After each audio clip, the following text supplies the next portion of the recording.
कि जन्म के बाद अगर डिटेक्ट करते हैं कि घर में बैठे बैठे डिजिटल इंडिया फौलादी कामयाब, घर में बैठे बैठे आपका बच्चा ठीक हो जाएगा। ओनली চাইল্ড থেকে রাতারাতি জয়েন্ট ফ্যামিলি জয়েন করা, সব কাজিনসদের নাম মনে রাখাটাই তো। চল চল সবাই এসে গেছে।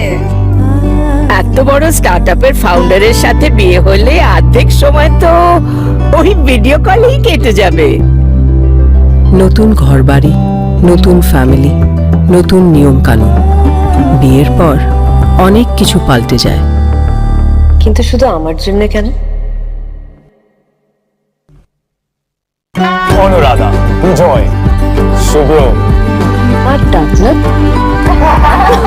এই যে নিজের স্টার্টআপ নিয়ে এত বিজি থাকে, বিয়ের পরে কতটা টাইম বার করতে পারবে জানি না। ভাগ্য ভালো, বিয়ের জন্য টাইম বার করতে পেরেছে।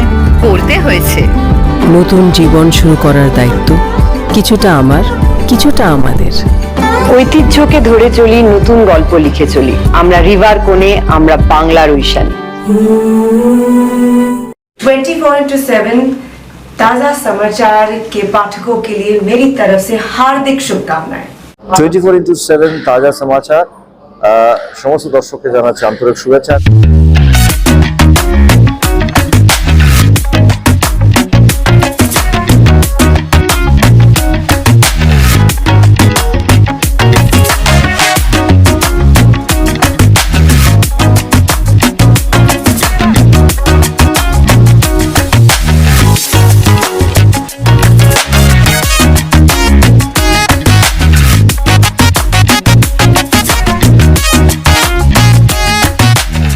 Exclusive jewellery collection DTC London द्वारा best showroom award winner RR Agarwal jewellers, Kolkata Jaipur के बाद अब रौरकेला में भी RR अग्रवाल ज्वेलर्स, रिश्ता भरोसे का।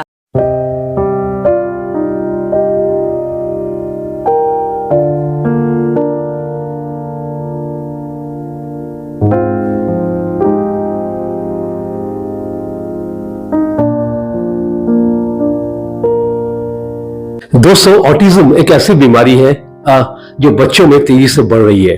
आंकड़े बता रहे हैं कि दुनिया भर में 6.18 करोड़ लोग ग्रसित हैं, इसके शिकार हैं।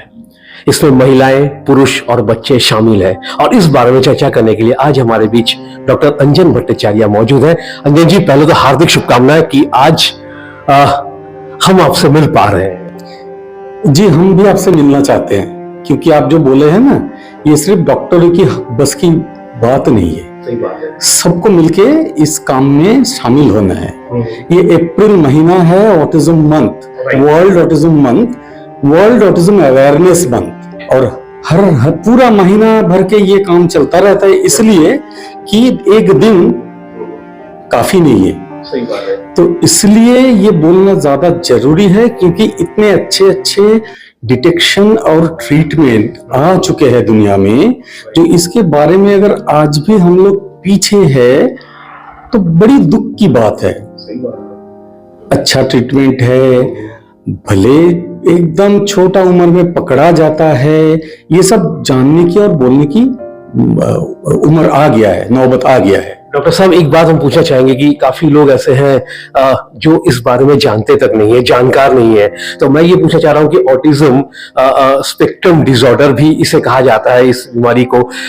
इसकी परिभाषा क्या है? और ये परिभाषा में ही ये खो जा रहा है, क्योंकि समझाना थोड़ा मुश्किल हो जाता है।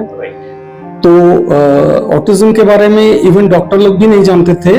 हम लोग जब पहले शुरुआत किए थे यहाँ कलकत्ता शहर में, वो थे 2004-5 साल में।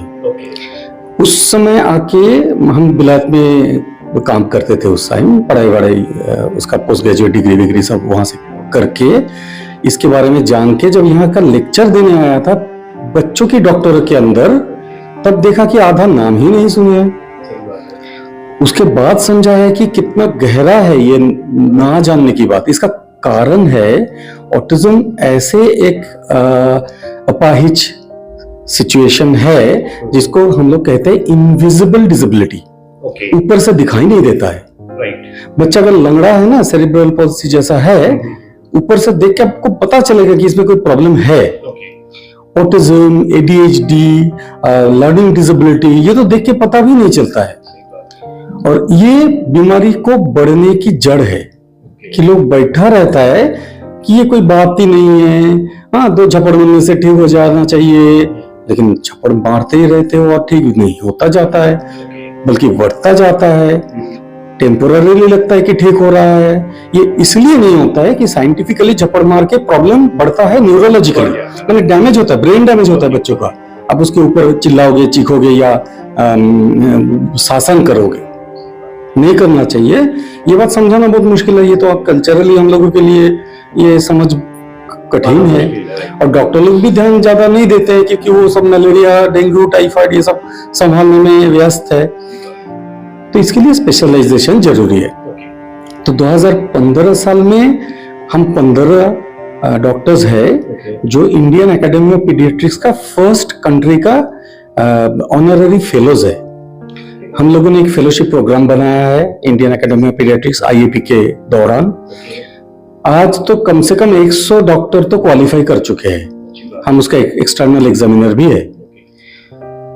हमारे कलकत्ता शहर में हम लोगों ने 2007 साल से इनफॉर्मली और 2009 साल से पक्का ऑफिशियल सील लेके अपोलो मल्टी स्पेशलिटी हॉस्पिटल जो है कलकत्ता, वहां भारतवर्ष की पहला कॉर्पोरेट हेल्थ केयर सेटअप का चाइल्ड डेवलपमेंट सेंटर शिशु विकास केंद्र स्थापित किए थे। विलायत में हम लोगों को ये शिक्षा दिया जाता है, शिशु विकास विज्ञान।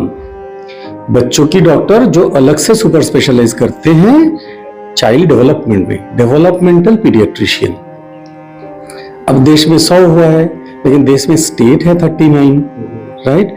तो 3-3 करके बांट दोगे तो भी काफी नहीं है, इतने सारे जरूरी। तो क्या हुआ है, पूरा वो दुकान से भर गया है। कभी इंजीनियर कर रहा है, कभी थेरेपिस्ट कर रहा है, डॉक्टर को दिखाई नहीं दे रहा है, और डॉक्टर को दिखाई भी दे रहा है तो ये इस बारे में जानते नहीं है। तो ये मैल प्रैक्टिस बहुत ज्यादा चल रहा है आजकल। इसीलिए जरूरी है कि हम लोग इसके बारे में अवेयरनेस ये बताएं कि विशेषज्ञ डॉक्टर लोग जो है डेवलपमेंटल पीडियाट्रिशियन हर स्टेट में 2-4 है अभी, उन लोगों के पास अगर आप जाओगे तब आपका बच्चे बच जाएंगे। क्योंकि आज हम चाहते हैं तो ऑटिज्म को जन्म के बाद ही उसका रिस्क डिटेक्ट कर सकते हैं एकदम कॉन्फिडेंटली, क्योंकि ये जो हम कर सकते हैं जन्म के बाद और कोई मेथड है ही नहीं दुनिया में जिससे ये निकलते हैं। ये असेसमेंट को कहता है जनरल मूवमेंट असेसमेंट और प्रैक्टिकल्स असेसमेंट, जो हम लोगों ने 2017 साल में विदेश की ऑस्ट्रिया की जो GM इंटरनेशनल ग्रुप है जो ये सारा दुनिया में सिखाते हैं, उनसे हम लोग इंडिया में सीखे हैं, अरेंज किए थे। उसका जरूरत समझ के हम लोगों ने 2018 में पूरा इंडिया के लिए 5 सेंटर में किए थे। मौलाना आजाद का चाइल्ड डेवलपमेंट सेंटर दिल्ली में, सेंट जॉन्स बेंगलोर, ऐसे 5 थे हमारे साथ। और कलकत्ता में हम लोगों ने एडवांस GM ट्रेनिंग भी किए थे। तो वो 2018 साल में एक मेडिकल स्टूडेंट को उस टाइम में बोला गया था कि करो, वो बेचारा समझा नहीं था, किया नहीं था। आज वो PGI चंडीगढ़ से MD करने के बाद DM करने के लिए एम्स में गए हैं, नियोनेटोलॉजी में, मतलब सद्यजात शिशु जो है उसको इलाज करने के लिए DM बन रहे हैं। तो वहां घुसने के बाद बोला जाओ जाके GM का ट्रेनिंग लेके आओ, क्योंकि मैंडेटरी हो गया इंडिया में एम्स में।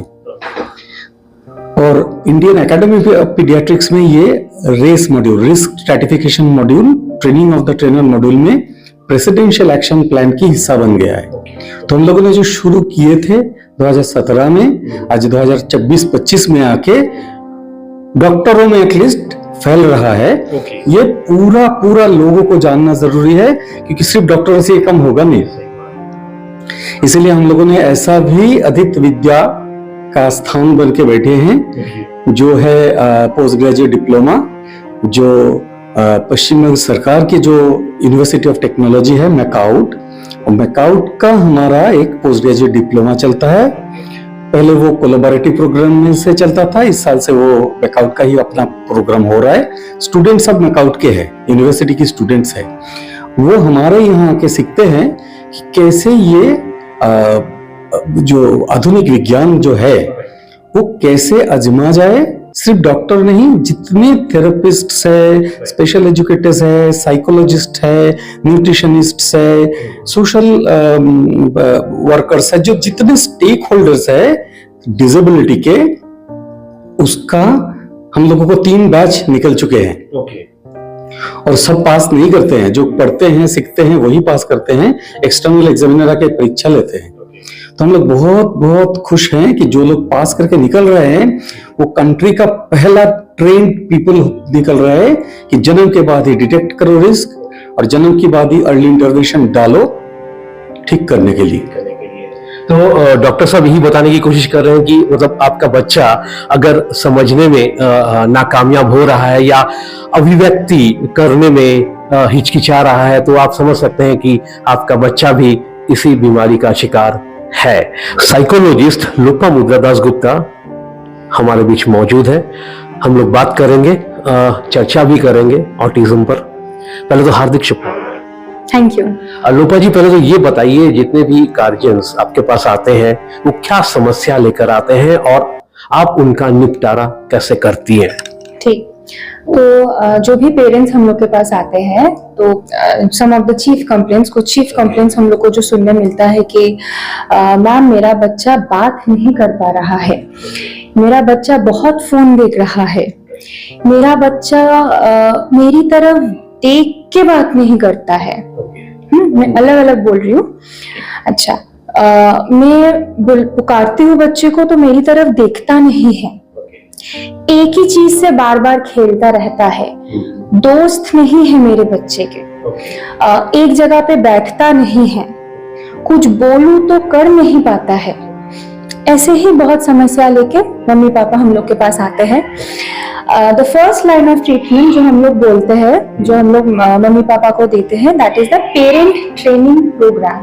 हम लोग कोलकाता डेवलपमेंट मॉडल के हिसाब से काम करते हैं and according to that model the very first step, पहला जो स्टेप है of intervention is the parent training programme, जहाँ पे मम्मी पापा को बोला जाता है कि ये सब जो मम्मी पापा बोलते कि मेरे बच्चे कर नहीं पाते हैं या फिर करते नहीं है, इसका कारण क्या हो सकता है, क्योंकि कारण जानना बहुत इंपॉर्टेंट है। अगर आज जैसे मैं, अगर मेरा मन हो तो क्या मैं एमई फेल कर पाऊंगी? नहीं कर पाऊंगी। हाँ, अगर मेरे से पढ़ाई हो रहा है, मेरे को स्कूल जाने में अच्छा लग रहा है, तो मैं क्यों नहीं पढ़ाई करूंगी, तो मैं क्यों नहीं स्कूल जाऊंगी, है ना? तो कुछ कारण होगा जिसके वजह से शायद मुझे पढ़ाई में मन नहीं लग रहा है, या फिर पढ़ाई समझ में नहीं आ रहा है, या फिर स्कूल रिलेटेड कोई दिक्कत आ रहा है कि स्कूल में टीचर कुछ ज्यादा कुछ बोल रहे हैं मुझे, इसीलिए मुझे अच्छा नहीं लगा, कुछ भी हो सकता है। तो ये सब कारण हो गया। तो ये सब कारण, ये जो मैंने अभी बोला, दिस इज अ सोशल कारण। इसका एक साइकोलॉजिकल कारण भी होता है, बायोलॉजिकल कारण भी होता है। तो हम लोग बायो साइको सोशल ये सब कारण के माध्यम से शुरू करते हैं, मम्मी पापा को ट्रेनिंग देने के माध्यम से शुरू करते हैं कि क्या क्या कारण हो सकता है कि आपके बच्चों में ये सब दिक्कतें दिखाई दे रहा है।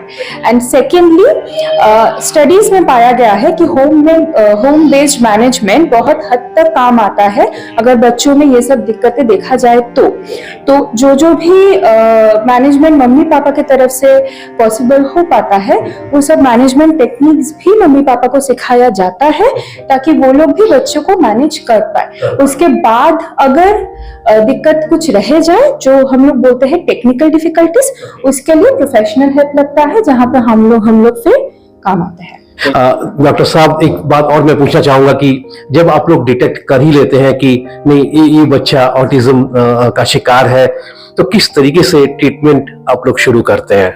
इसका साइंटिफिक नाम है अर्ली इंटरवेंशन, त्वरित चिकित्सा। अच्छा। आया और काम चालू हो गया, ठीक है। यही एविडेंस बेस्ड मेथड है दुनिया में, इसी को दौड़ाया जाता है आजकल। वो हम लोग कलकत्ता शहर में बैठे बैठे बाहर में जो भी हो रहा है वो ही कर रहे हैं। और इसका असर क्या हो रहा है, क्वींसलैंड यूनिवर्सिटी से मेरा एक फेलोशिप स्टूडेंट आया था। 2 साल वो ऑस्ट्रेलियन लेडी इधर रही उसका हस्बैंड के साथ रह के। दुनिया का पहला स्टडी जो है कि ये डिटेक्ट करने के बाद क्या हम इसका चिकित्सा घर में बैठे बैठे दे सकते हैं, अच्छी बात है। और वो प्रमाण हो चुका है, वो पब्लिश हो चुका है कि हम दे सकते हैं। वो वापस जाने के बाद ऑस्ट्रेलिया में माओरी पॉपुलेशन में दूसरी बार दौड़ाया है वो स्टडी को, सेम रिजल्ट आया है कि जन्म के बाद अगर डिटेक्ट करते हैं कि घर में बैठे बैठे डिजिटल इंडिया फौलादी कामयाब, घर में बैठे बैठे आपका बच्चा ठीक हो जाएगा। वो कैसे, कुछ बताएं, ये भी दर्शक अभी देख रहे हैं आपको और सुनने के लिए बेताब हो रहे हैं। अर्ली इंटरवेंशन क्या होता है, न्यूरोलॉजिकल प्रॉब्लम तो है ना, न्यूरो डेवलपमेंटल प्रॉब्लम, तो बायोलॉजिकल प्रॉब्लम्स है। वो अधिक विज्ञान जो लोग जानते हैं, जैसे फिजियोथेरेपिस्ट है, ऑक्यूपेशनल थेरेपिस्ट है, विजन थेरेपिस्ट है, साइकोलॉजिस्ट है, न्यूट्रिशनिस्ट है। बच्चों का न्यूट्रिशन कितना इंपॉर्टेंट है आप जानते हो, और कितना बेहूदी न्यूट्रिशन चलता है हमारे देश में, आपको पता है। तो वो अगर कोई विशेष विज्ञान को जानता है तो घर में पकाया हुआ खाना से कोई आर्टिफिशियल कुछ बच्चा के पास लाए बिना कितनी परवरिश हो सकता है। एक्सक्लूसिव ब्रेस्ट फीडिंग हम चाहते हैं तो बांग्लादेश से भी अच्छा हम कर सकते हैं। हमारे ये जो सीख रहे हैं हम लोग का पूरा के पूरा 100% रिजल्ट्स है।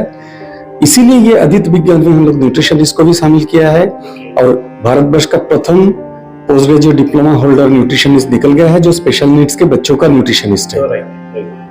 हम लोग उसका अलग कोर्स बना रहे हैं, सर्टिफिकेशन कोर्स बना रहे हैं।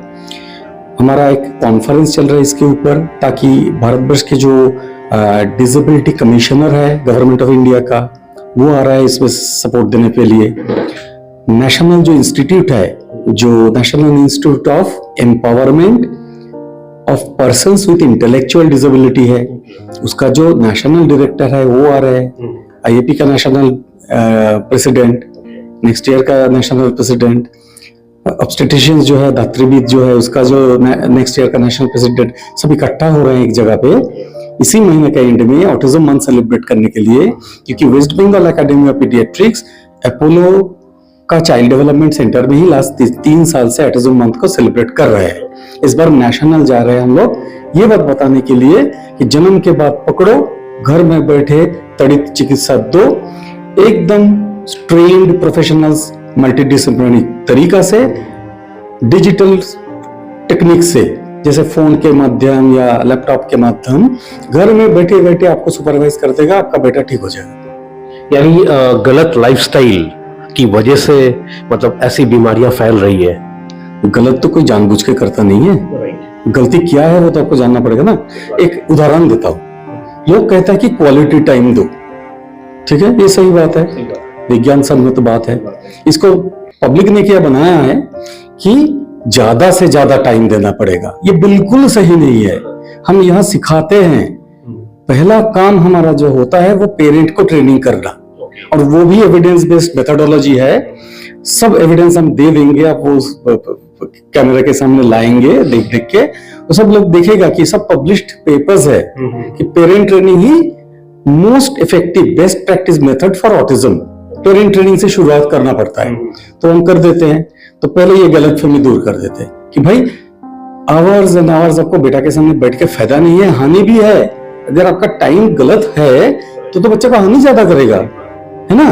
तो हम बोलते हैं कि 10 से 15 minute every day, twice a day mummy और पापा अपना अपना टाइम पे आके दे देगा, काफी है बच्चों के लिए।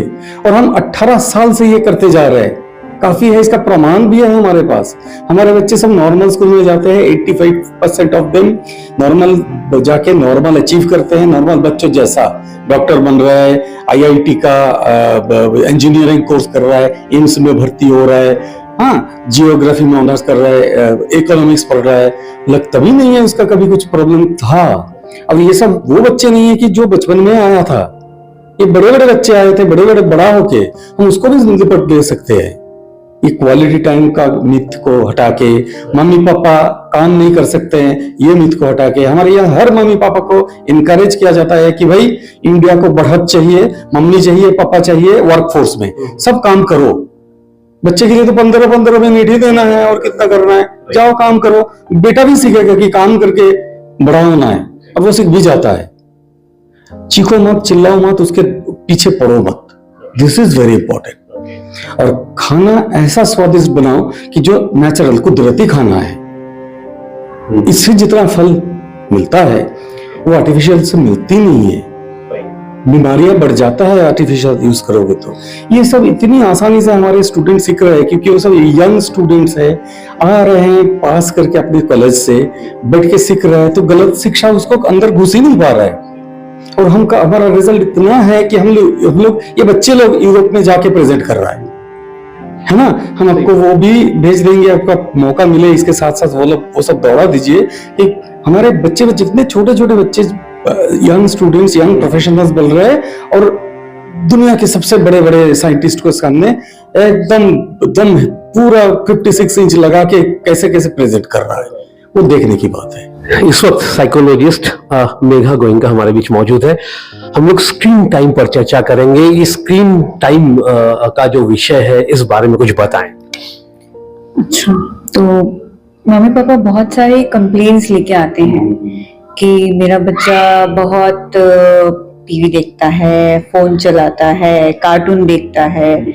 छोटे बच्चे से लेकर आज ऐसा नहीं है कि अगर मेरा बच्चा स्कूल में पढ़ रहा है, बड़ा हो गया 11-12 में, तब ये कंसर्न्स आ रहे हैं। नहीं, छोटे बच्चे 2 इयर्स, इवन बिफोर 2 इयर्स के बच्चे के मम्मी पापा भी आके बोलते हैं कि मेरा बच्चा फोन चला रहा है। तो ये कंप्लेंट्स तो हमें बहुत मिलते हैं। तो अब इसका अगर हम बात करें कि हम कैसे अप्रोच करते हैं, सबसे पहले तो हम मम्मी पापा से हिस्ट्री लेते हैं कि अच्छा, कि ये स्क्रीन टाइम के बारे में हम कुछ सवाल पूछते हैं। कब से शुरू हुआ, कितना देखता है, क्या क्या कंटेंट देखता है।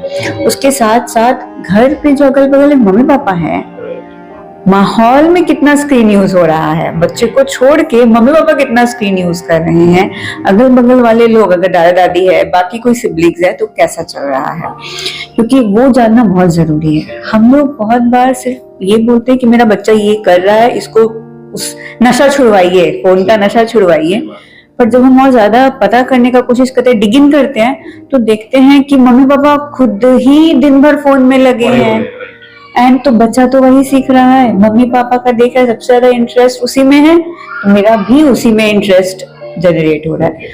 और छोटे बच्चों में ये समस्या क्या देखा गया है कि अगर वो लोग बहुत ज्यादा या बहुत अर्ली एज से अगर हम लोग स्क्रीन एक्सपोजर करा दे रहे हैं, क्योंकि छोटे बच्चे का तो नशा लगा नहीं है, उसको तो लगवाया गया है, लग जाता एग्जैक्टली, और वो भी लगवाई गई है, तो ये बहुत इंपॉर्टेंट है। पर हमने देखा है कि ये बाद में या उस बच्चे का विकास में बहुत समस्या होता है स्क्रीन यूज करने से। तो बहुत बार जैसे हमारे स्क्रीन के साथ साथ मम्मी पापा आके ये भी बोलते हैं कि जिन बच्चों का एक बात करने का समस्या होता है, देरी से बोल रहे हैं, बोलना नहीं सीखे अभी तक, स्पीच लैंग्वेज नहीं आया है, कि मैंने ना मेरे बच्चे को फोन दिखाया था, तो ये क्या उसकी वजह से हो रहा है? तो फोन की वजह से कोई समस्या हो रहा है या नहीं हो रहा है छोटे बच्चों में, उसका परिणाम अभी तक नहीं आया है, बट ये परिणाम तो जरूर है कि हाँ, फोन की वजह से समस्या जो था वो बढ़ जरूर गया है। तो एक चीज और पूछना चाहिए कि ये जो ऑटिज्म जो बीमारी है, जो समस्या है, ये महिलाओं और पुरुषों में क्या अलग अलग किस्म के होते हैं?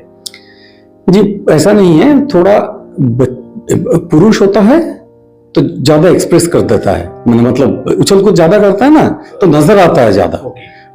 लड़की होगी तो दिखाई नहीं देगा, ये और डेंजर है, राइट।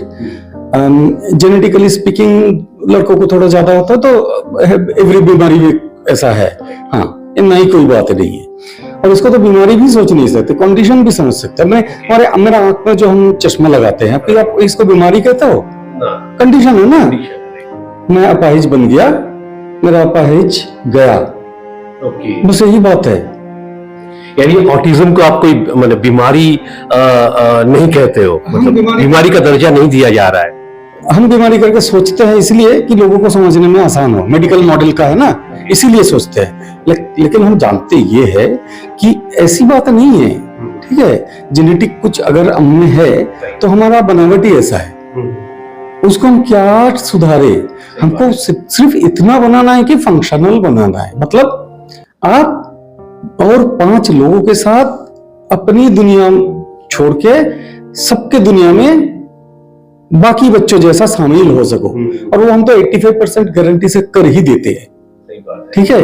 ये गारंटी इसीलिए मिल जा रहा है क्योंकि हमारे ईयर ऑन एंड इतना अच्छा परफॉर्मेंस होते जा रहा है, जो हमको अविश्वास लगा है, क्योंकि इतना अच्छा तो बाहर में भी नहीं होता है।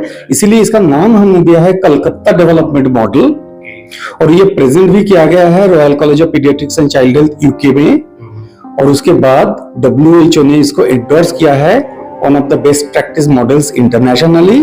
ये बोल के वो अपना ICF एजुकेशन का जो वेबसाइट है WHO का, वहां ये उठा भी दिया है। आप WHO का वेबसाइट में देख भी पाओगे। कलकत्ता का एक मॉडल जो प्राइवेट एक हॉस्पिटल में हो रहा है, WHO उसको बेस्ट प्रैक्टिस मॉडल बोल के अपना वेबसाइट में लगा दिया है। इतना पावर है इसमें कि अगर आप आजमाओ, बच्चा तो ठीक होके ही रहेगा 85%। समझो कि किसी का बच्चे का ऑटिज्म हो तो डरने की कोई बात ही नहीं है, बस अर्ली डिटेक्ट करो, अर्ली इंटरवेंशन एक्सपर्टली करो। सर, आपने ये नवजातक चाइल्ड डेवलपमेंट सेंटर की भी शुरुआत करी है, आपने अपनी भूमिका निभाई है, तो मैं ये पूछना चाह रहा था कि समाज की क्या भूमिका हो सकती है इस संदर्भ में? आजकल सोशल मीडिया में बहुत बड़ा चल रहा है कि बिलत का पार्लियामेंट में कोई मिनिस्टर बोल रही है कि बच्चों के साथ बेहुदी पेश आने से क्या हानि पहुंचते हैं। ये सीखने से समाज का बहुत काम आएगा। उसको अपमान नहीं करना है, उसको स्लाइटिंग नहीं करना है, माने उसको नीचा नहीं दिखाना है, बच्चे नहीं सोचना है उसको प्यार से एक आदमी समझो। आदमी और औरत हम सेम समझते हैं, मेरे आंखों में सब समान दिखता है, मनुष्य दिखता है, और हर मनुष्य अपने अपने एज के तरीका से काम करते हैं। जैसा हमारा उम्र हो चुका है, हम थोड़ा उहू करके काम करते हैं, क्या करें, यही मेरा उम्र की बात है, राइट? ऐसे ही वो कर रहा है। मेरा अगर बुखार हो जाएगा, हम थोड़ी ना 100 मीटर रेस बाकी जैसे दौड़ पाएंगे, तो मेरा बुखार उतारने का बंदोबस्त करके मेरे को अगर दाखिल दिया जाए, कभी हम स्कूल स्पोर्ट्स में चैंपियन भी हुआ करते थे, आज भी कर सकता हूँ, लेकिन वो पिल तो जरूरी है, पैरासीटामोल तो जरूरी है। तो यही पैरासीटामोल ऑटिज्म के लिए मेडिसिन जैसा नहीं आता है, वो अर्ली इंटरवेंशन जैसा आता है, वो मल्टीडिसिप्लिनरी है। एक डॉक्टर की काम नहीं है, सबको मिलके काम करना पड़ेगा। डॉक्टर का काम है उसको केयर कोऑर्डिनेशन करना, और वो एक्सपर्ट आदमी ही कर सकता है। यानी ये डॉक्टर भट्टाचार्य का कहना है कि ऑटिज्म कोई बीमारी नहीं है, इसके लिए किसी भी दवा की भी जरूरत नहीं है। मैं सही कह रहा हूं सर? Almost same. कभी कभी लगता है जो अगर कोमोर्बिडिटी रहता है तो ऑटिज्म के लिए दवा नहीं लगते हैं, लेकिन ऑटिज्म के साथ साथ बहुत सारे बीमारियां रहता है। ADHD बहुत सारे को रहता है, उसको बीमारी, उसको दवा नहीं देने से अच्छा नहीं होगा, तो उसका कभी कभी मूड रेगुलेशंस की प्रॉब्लम हो जाती है, डिप्रेशन हो जाते हैं। क्योंकि आप सोचिए ना, आपको मुश्किल हो रहा है, लोग आपको दवा दिए बिना, चिकित्सा दिए बिना आपके पीछे पड़ गए हैं कि तू बोलता क्यों नहीं, तू बोलता क्यों नहीं, तू बोलता क्यों नहीं, तो उसका डिप्रेशन नहीं होगा, क्योंकि वो तो कोशिश करके कर नहीं पाएगा ना। आपको बुखार हो गया तो क्या आप कोशिश करके बुखार को उतार सकते हो? मेरा आंख में समस्या है कि हम चश्मा भी ना पढ़ सकते हैं, तो हमको अगर चश्मा दिया जा सकता है तो उसको चिकित्सा क्यों नहीं दे देते हैं? तो प्रॉब्लम सॉल्व। उसमें सबसे बड़ी चिकित्सा यह है कि उनके साथ तमीज से पेश आओ। इसका मतलब ये भी नहीं है कि वो जो चाहता है मन मर्जी, वो बंदर जैसा सब कुछ वैसा ही करेगा, वैसा नहीं है। इसीलिए ट्रेनिंग देना पड़ता है कि एक दिन आप सीखोगे कि कैसे बिना उसको पीछे पड़ के आप उसको सबसे ज्यादा भला कर सकते हो। दूसरा दिन आप सीखोगे कि वो अगर बंदरी काम शुरू कर दिया है तो आप क्या कर सकते हो कि वो नहीं करेगा। कोई बच्चा बदमाशी नहीं करता है। तो दोस्तों, ये थे मिस्टर भट्टाचार्य। अगर आप इस चैनल पर नए हैं तो इस चैनल को लाइक और सब्सक्राइब करना ना भूलें। फिर मिलते हैं अगले किसी वीडियो में। सर, हमसे बात करने के लिए बहुत बहुत शुक्रिया। और आपको भी शुक्रिया हमसे बात करने के लिए। নমস্কার, আমি ঋতুপর্ণা সেনগুপ্তা। 24/7 তাজা সমাচারের জন্য রইল আমার অনেক অনেক শুভেচ্ছা, ভালোবাসা। All the best.